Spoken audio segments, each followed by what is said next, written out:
আপনাদের সামনে কথা বলবেন। আমরা আসলেই সরকারের খুব দুর্ভিতর ভিতর জীবনযাপন করব, তাই মাননীয় প্রধানমন্ত্রী এই পর্যায়ে আপনাদের সামনে কথা বলবেন। সরকারের কাছে একটাই আবেদন, সেটা হচ্ছে 2009 সালের নীতিমালা বহাল রেখে 25কে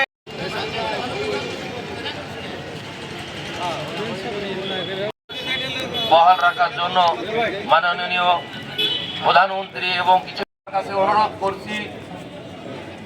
মাননীয় মন্ত্রী এবং কৃষি পরিবার অনাকাঙ্ক্ষিতভাবে বিভিন্ন কাজে লিপ্ত হয়ে যাবে, সুতরাং আমাদের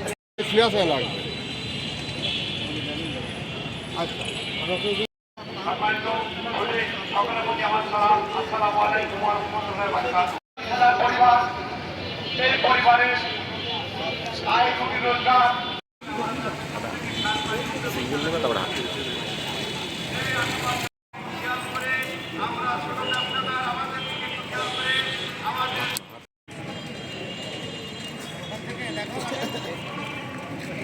বহাল করবেন। আমরা যখন আমাদের এই আমাদের একটা লাইসেন্স সরকার প্রদান করেছে, তার মানে রহমানের কাছে আমাদের দাবি, আমাদের খুচরা সার ডিলার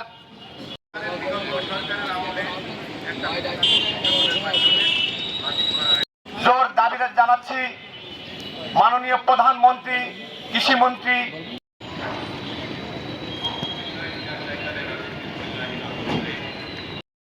কৃষকদের অনেকভাবে সহযোগিতা করে থাকি।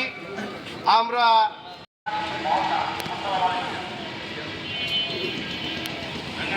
করে থাকি, এই সুবিধাটা আমরা কৃষকের এই খুচরা ডিলাররাই দিয়ে থাকি।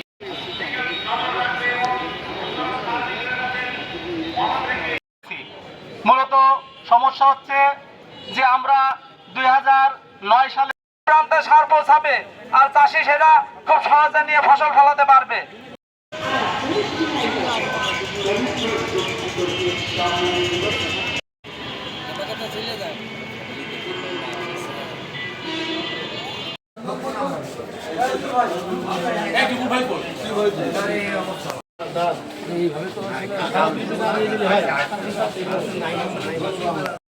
যেহেতু সবাই কথা বললে তো আর বোঝা যাবে না, তাহলে ওনার সাথে যেহেতু উনি করে নাই করছে ইন্টারিম সরকার, এখন বলো চলমান সংবিধানে আছে রাষ্ট্রের সকল নাগরিক